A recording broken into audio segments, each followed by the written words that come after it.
신규생을 위한 산문 접근법 시작해 보도록 하겠습니다. 먼저 1차 시의 운문 접근법 했고요. 2차 시 산문 접근법 해보겠습니다. 먼저 1차 시 운문과 마찬가지로 문학은 항상 문제 속에 들어있는 보기를 먼저 읽고 지문을 봐야 되겠죠. 특히 소설 같은 경우에는 그 전체 중에 일부가 딱 실려있기 때문에 이 보기에 간단한 줄거리가 제시되어 있는 경우가 많습니다. 반드시 보기를 먼저 활용해 주시고요. 시와 마찬가지로 소설도 그 다음에 제목의 상징성을 찾으려고 노력하셔야 됩니다.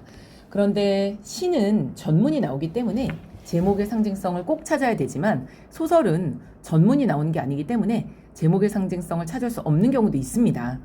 하지만 그래도 최대한 제목의 상징성을 찾으려고 노력해야 되고요. 그 다음에 소설의 구성 3요소는 인물, 사건, 배경입니다. 시와 다르게 소설은 시대가 되게 중요해. 그래서 우리나라 현대 소설에서 다루는 시대는 딱 3개밖에 없거든요. 그래서 읽으면서 시대를 파악하는 것이 굉장히 중요합니다. 아셨죠? 오케이. 자, 근데 사실 소설에서 제목이나 시대는 이 보기 속에 들어있는 경우가 되게 많아요. 그러니까 사실 얘네들은 보기만 읽으면 거의 해결이 된다고 보시면 됩니다. 그 다음에 찾아야 될 게 시점인데요. 자, 먼저 그림을 한번 그려보겠습니다. 이게 문학작품인데 안에 인물이 있고요. 독자가 있다면 인물과 독자 사이에 서술자가 인물의 행동을 보고 독자한테 얘기해 주는 게 3인칭. 그 다음에 작품이 있고요. 인물이 있을 때 인물이 독자한테 직접 얘기하는 걸 1인칭이라고 합니다. 그림을 보면 금방 이해할 수 있습니다. 3인칭은 서술자가 작품 밖에 있고요. 1인칭은 서술자가 작품 안에 있는 거죠. 그림 이해되셨나요? 이 그림 보면서 천천히 해보겠습니다. 먼저 작가 입장에서는 3인칭 전지적으로 쓰는 게 제일 편하죠. 이 전지적이란 말은 everything I know. 서술자가 모든 걸 다 알고 자세히 설명해 주는 거야. 사실 소설은 작가가 만든 세상이기 때문에 소설 안에서 작가는 신이죠. 전지적인 존재란 말이야. 그래서 우리는 전지적 시점을 기본 시점이라고 불러. 대부분의 소설은 전지적 작가 시점을 취하고 있습니다. 바로 얘죠. 자, 그림을 보면 얘가 서술자죠? 서술자는 작품 밖에서 인물이 아니야. 서술자가 모든 인물의 심리를 자세히 묘사해주기 때문에 독자는 모든 인물의 생각을 다 듣고 사건을 객관적으로 판단할 수 있습니다. 독자와 인물 사이에 서술자가 끼어들기 때문에 독자 인물 사이의 거리는 멀죠. 3인칭 관찰자. 3인칭 관찰자는 얘들아 3인칭 전지적이랑 3인칭 관찰자는 다 똑같아. 차이점이 있다면 딱 하나. 관찰자는 심리는 들여다보지 못한다는 거야. 그래서 우리는 3인칭 관찰자는 영화를 본다고 생각하면 돼. 그래서 얘를 카메라의 눈이라고 얘기합니다. 카메라의 눈. 예를 들어서 우리는 영화를 볼 때 우리가 직접 그 인물을 보고 있다고 생각하지만 사실 우리는 카메라의 눈에 비친 인물을 보고 있는 거고 카메라는 인물의 대화나 행동을 보여줄 수는 있지만 심리는 보여줄 수 없습니다. 그래서 전지적 작가 시점이 전지적인 신의 눈이라면 관찰자 시점은 카메라의 눈이죠. 그림은 똑같기 때문에 서술자는 작품 밖에 있고 인물과 일치하지 않습니다. 다만 전지적과 다르게 서술자는 인물의 심리를 묘사할 수 없는데 오히려 심리를 묘사할 수 없기 때문에 독자의 상상력이 자극되죠. 관찰자도 인물과 그 다음에 독자 사이에 서술자가 있긴 하지만 3인칭보다는 서술자가 덜 끼어들기 때문에 인물과 독자 사이의 거리는 3인칭보다는 가깝다고 볼 수 있습니다. 자, 이제 1인칭 얘죠. 서술자가 작품 안에 있는 거. 자, 먼저 1인칭 주인공 시점. 1인칭 주인공 시점은 작가가 자기가 경험한 사건에 대해서 얘기하게 돼 있거든. 근데 우리가 어떤 사건을 경험하고 나잖아. 그러면은 그 사건만 얘기하는 게 아니라 그 사건에 대한 자신의 생각도 얘기하죠. 어쩌면 나 어제 연예인 봤어 그러면서 근데 얼굴이 쬐끄만 꼬독꼬독 하면서 사실은 사건보다는 심리 위주로 주인공이 그 사건을 경험하면서 느꼈던 감상 위주로 가기 때문에 1인칭 주인공 시점은 대체로 성장소설이 많습니다. 성장소설. 그래서 주인공이 어떤 일을 겪으면서 의식의 변화 과정을 겪는 그런 소설이 되게 많습니다. 서술자는 작품 안에 있고요. 서술자는 인물과 일치하죠. 특히 주인공은 자신의 생각을 자세히 드러내기 때문에 독자는 사건을 경험하는 주인공의 의식, 심리를 자세히 파악할 수 있습니다. 1인칭 주인공 시점 소설 중에는 처음부터 끝까지 심리 위주로만 가는 소설도 있거든요. 우린 그런 걸 뭐라 그러냐? 의식의 흐름 기법이라고 합니다. 의식의 흐름 기법. 독자들은 사건을 직접 체험한 사람을 통해서 사건을 듣기 때문에 1인칭 주인공 시점은 사실감, 신뢰감, 친근감 이런 것들을 느낄 수 있습니다. 전에 듣는 것보다는 직접 경험한 사람한테 들으면 신뢰감이 높죠. 그러나 독자들은 주인공의 얘기만 들어. 그렇기 때문에 사건은 주인공의 입장에서 다소 주관적으로 파악될 수밖에 없죠. 독자와 인물 사이에는 아무도 없죠. 독자와 인물 사이의 거리는 가깝다고 볼 수 있습니다. 자, 1인칭 관찰자. 사실 1인칭 주인공은 그나마 독자 입장에서는 주인공의 생각이라도 자세히 들을 수 있는 건데 1인칭 관찰자는 굉장히 불편한 시점이죠. 독자 입장에서는 주인공의 생각마저 들을 수 없는 게 1인칭 관찰자. 그럼 도대체 작가는 왜 이렇게 주인공의 의식마저 독자한테, 주인공의 심리마저 독자한테 공개하지 않을까? 자, 1인칭 관찰자는 사건 당사자가 아닌 제3자가 사건을 전달합니다. 그러다 보니까 사건에 대해서 어때? 객관적이죠. 우리는 뭐 할 때 객관성이 필요해? 비판할 때. 그러니까 이 1인칭 관찰자는 얘들아, 주인공이 어떤 사건을 겪는데 그 사건에 대해서 독자들에게 객관적으로 이 사실을 전달해야 될 필요가 있을 때 1인칭 관찰자를 취해. 그럼 뭐 할 때 객관적이어야 돼? 비판할 때. 그러므로 1인칭 관찰자는 주인공이 처한 상황을 독자들이 객관적으로 비판할 수 있도록 유도하기 위해서 1인칭 관찰자 시점을 취하는 것입니다. 서술자는 작품 안에 있고요. 서술자는 인물이야. 다만 그 인물이 주인공이 아닐 뿐이야. 관찰자는 관찰만 하는 건 아니고요. 주인공을 둘러싼 상황에 대해서 평가도 합니다. 어쨌든 독자는 사건을 매우 객관적으로 파악할 수 있고요. 주인공의 심리 파악이 어렵다는 그런 단점이 있습니다. 그럼 되게 상반된 게 1인칭 주인공은 철저히 주인공의 의식 변화를 통해서 성장을 보여준다면 1인칭 관찰자는 주인공의 내면이 아니라 주인공이 처한 상황의 부당성을 객관적으로 보여주고 있는 거죠. 독자는 서술자한테 얘기를 듣기 때문에 독자와 서술자 사이의 거리는 가깝고요. 독자와 주인공 사이에 서술자가 끼어드니까 독자와 주인공 사이의 거리는 멀죠. 이렇게 시점은 크게 4가지가 있습니다. 자, 이제 문제 풀어보겠습니다. 작품 안에 위치한 서술자가 작품 안에 있으니까 1인칭이죠. 근데 등장인물을 관찰했으니까 관찰자. 1인칭 관찰자 시점입니다. 2번, 서술자가 작품 속의 인물의 생각과 행위를 그렸으니까 서술자는 인물이 아니네. 3인칭. 근데 인물의 생각을 모두 알고 있으니까 전지적. 우린 얘를 3인칭 전지적 작가 시점이라고 볼 수 있습니다. 3번, 특정 인물의 시각에서 서술하여 인물이 서술하지 1인칭 친근감을 줬다 그랬으니까 주인공. 자, 이제 4번 굉장히 중요해 얘들아. 자, 지금부터 3번과 4번의 차이점 알아보겠습니다. 4번, 서술자가 특정 인물의 시각에서 라고 얘기했는데, 자, 이 4번은 문제로 굉장히 많이 나와 얘들아. 이 3번과 4번의 차이점을 봐. 3번은 인물이 서술하는 거야. 근데 4번은 서술자가 인물의 시각에서 서술하는 거야. 그 말은 뭐니 얘들아? 서술자가 인물이 아니란 얘기죠. 3인칭이야. 근데 서술자가 인물의 시각을 들여다봤으니까 전지적이죠. 그래서 이거 문제로 나오면 애들이 특정 인물의 시각이라고 하니까 다 1인칭이라서 엄청 많이 틀려 얘들아. 서술자가 특정 인물의 시각에서, 자, 서술자는 인물이 아니고 여기서 특정 인물은 대체로 주인공일 가능성이 커.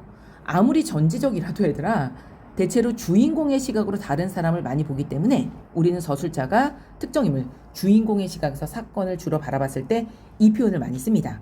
또는 요거 잘 기억해도 얘를 우리는 초점화된 화자라고 얘기하는데, 초점화된 화자, 3인칭 전지적에서 서술자가 취하는 입장을 가리키는 말입니다. 4번 주의해서 봐두시기 바랍니다.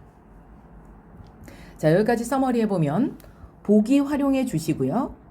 제목, 시대, 시점까지 파악하면 드디어 사건을 파악해야 되는데, 얘들아 봐. 소설의 구성 3요소는 인물, 사건, 배경이죠. 인물, 사건, 배경. 인물이 배경을 바탕으로 인물이 배경을 바탕으로 행동하면 사건, 스토리가 만들어지게 되는 거야. 그러므로 사건을 파악할 때 제일 먼저 배경의 변화를 알아야 되는데, 얘들아 봐봐. 소설은 드라마를 본다고 생각하면 되게 쉬워. 드라마를 보는데 얘들아, 얼마 전에 선생님 나왔던 드라마 여신강림이라고. 아마 혹시 이 영상을 보는 신규생은 선생님을 보면 알 거야. 왜 선생님이 여신인지. 자, 여신강림 보면 우리 차은우 오빠가 얘들아, 차은우 오빠가 학교에 있다가 집으로 갔어. 공간적 배경이 바뀌었죠. 또는 아침이었는데 저녁이 됐어. 시간적 배경이 바뀌었죠. 이렇게 시간이나 공간이 바뀐다는 건 장면의 전환을 나타내줘. 장면이 바뀌는 건 새로운 사건의 시작을 나타내주고. 그러므로 앞으로 우리 임경미 제자들은 시간과 공간의 변화에 네모치면서 현대 소설은 특히 시간의 변화가 아주 많기 때문에 시간과 공간의 변화에 네모치면서, 예를 들어서 애들이 잘 이제 모르는데 뭐 이런 거잖아. 엊그제 뭐 이런 거 엊그제 네모치고, 그 다음에 뭐 학교에서 이런 말 네모치면서 시간 공간의 이동을 잘 고려하면서 지문 알아두시기 바랍니다. 자, 그 다음에 소설에서 인물의 심리를 제시해주는 방법을 우리는 소설의 전개 방식이라고 얘기합니다. 인물의 심리 제시 방법을 소설의 전개 방식이라고 얘기하는데요. 먼저 직접 제시는 뭐냐? 서술자가 인물의 심리를 직접 설명하는 거야. 간접 제시는 대화나 행동을 통해 보여주는 거. 그러므로 직접 제시는 따옴표가 적다면 간접 제시는 따옴표가 많죠. 얘들아, 서술자가 딱 설명하니까 사건은 굉장히 빠르게 진행이 되고요. 따옴표가 많은 건 사건이 굉장히 구체적입니다. 요약했으니까 속도감이 있고 구체적이다라는 건 중요하다는 뜻이죠. 그래서 얘를 해설적, 얘를 극적, 얘를 분석적, 얘를 장면적, 얘를 말하기 텔링, 얘를 보여주기 쇼잉이라고 얘기합니다. 자, 얘들아 있잖아. 그 모의고사 같은 데서는 시점이 되게 중요한데 실제 내신에서는 이게 되게 많이 나와. 왜냐면 내신은 보통 지문 딱 하나를 보기 때문에 애들이 이 소설의 시점을 거의 외우고 있단 말이야. 그러다 보니까 딱 블럭 딱 지정한 다음에 전개 방식 많이 물어봐. 이게 직접 제시인지 간접 제시인지. 근데 뭐 이런 것들, 극적, 뭐 분석적 이런 말을 모르면 이게 직접인지 간접인지 잘 이해가 안 되니까 일단 이런 것들을 알아두시고요.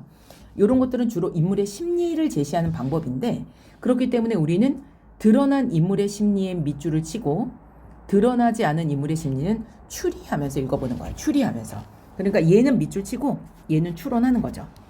사실 소설에서 제일 어려운 문제가 인물의 대화에 이렇게 밑줄 치고 인물의 의도 같은 걸 물어보는 문제가 제일 어렵거든. 의도 같은 걸 물어보는 거. 이런 것들 주의해서 알아두시기 바랍니다. 그 다음에 전개 방식이 인물의 심리를 물어보는 거라면 서술자가 자기 생각을 얘기하는 거. 서술자 개입은 서술자 생각을 드러내주는데 서술자가 자기 생각을 얘기하는 걸 우리는 서술자 개입, 편집자적 논평이라고 하죠. 예를 들어서 뭐 이런 거. 눈물을 뿌리어 통곡하니 천지미물인들 어찌 감동치 아니하리오. 또는 슬프다. 뭐뭐하지 아니하려. 이런 것들이 모두 서술자 개입으로 그러니까 서술자 생각이 아니라 인물의 생각을 드러내주고 있는 것입니다. 죄송합니다. 인물의 생각이 아니라 서술자 생각을 드러내주는 거죠. 죄송합니다. 제가 살짝 착각했습니다. 자, 오케이. 자, 여기까지 서머리 해보겠습니다. 먼저 우리 임경미 제자들은 앞으로 소설 볼 때 보기 봐주시고요. 제목과 시대를 파악해야 되는데 얘는 보통 보기 속에 있으니까 특별히 파악하지 않으셔도 되고요. 그 다음에 시점 되게 중요하고요. 그 다음에 시점 중에서 4번 되게 중요합니다. 이 문제로 아주 많이 나와 얘들아. 서술자가 특정 인물의 시각에서 여기서 특정 인물이 바로 초점화된 화자, 주인공을 가리키는 경우가 아주 많습니다. 그 다음에 사건을 파악할 땐 시간이나 공간의 변화에 밑줄을 치고 인물의 직접 제시, 직접 드러난 인물의 심리에 밑줄을 치면서 특히 직접이나 간접은 인물의 심리를 드러내준다면 서술자가 자기 생각을 드러내주는 편집자적 논평에 주의하면서 읽어주시면 됩니다. 오케이. 자, 소설 문제 유형을 보면요. 대체로 소설 1번 문제는 서술상 특징을 물어보는 문제입니다. 선지는 주로 시점이나 시간과 공간의 변화 같은 거 많이 물어보고 있고요.